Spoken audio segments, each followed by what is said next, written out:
সালমান শাহকে শেষবারের মতো দেখতে যাননি শাবনূর। এই নিয়ে নানান সময় নানান প্রশ্ন ওঠে। কেন তিনি সেদিন যাননি, এই নিয়ে ভক্তদের কৌতূহলের শেষ নেই। এবার সে প্রশ্নের উত্তর তুলে ধরলেন অভিনেত্রী ডলি জহুর, যিনি ছিলেন শাবনূরের পাশে ঠিক সেই দিনটিতে।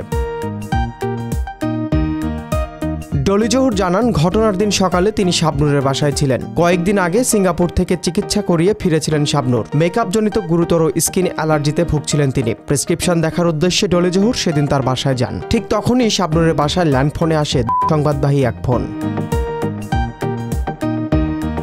ডলি জহুর স্মৃতিচারণ করে বলেন, শাবনূর তাকে ফোনটি ধরতে বলেছিলেন। প্রথমে পরিচালক মশুল জানান, সালমান শাহ ঘটনায় আহত হয়ে হাসপাতালে ভর্তি আছেন। এরপর আবার কল আসে। এবার দিলু ভাই জানান, সালমান শাহকে ঢাকা মেডিকেলে নেওয়া হয়েছে। ধীরে ধীরে পরিস্থিতির ভয়াবহতা স্পষ্ট হতে থাকে। কিছুক্ষণ পর আরেক ফোনে সবাই জানতে পারেন সালমান শাহ আর নেই। খবরটি পাওয়ার সঙ্গে সঙ্গেই ভেঙে পড়েন শাবনূর। প্রচণ্ড কান্না ও আতঙ্কে নিজেকে সামলাতে পারছিলেন না তিনি। ডলি জহুর বলেন, তারপর শাবনূরের চিৎকার শুরু হলো। ওর চিৎকার কান্নাতে আমি না অথর্ব হয়ে গেছি।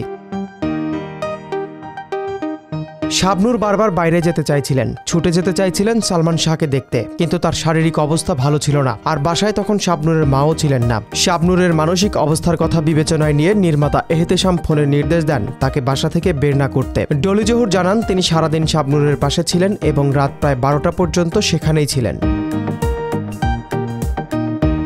শাবনূর মূলত অনুপস্থিত ছিলেন কোনো উদাসীনতার কারণে নয়, বরং ভয়ঙ্কর মানসিক অবস্থার কারণে। চিকিৎসাজনিত দুর্বলতা ও আবেগের চাপের কারণেই তিনি শেষবার দেখতে যেতে পারেননি সালমান শাহকে।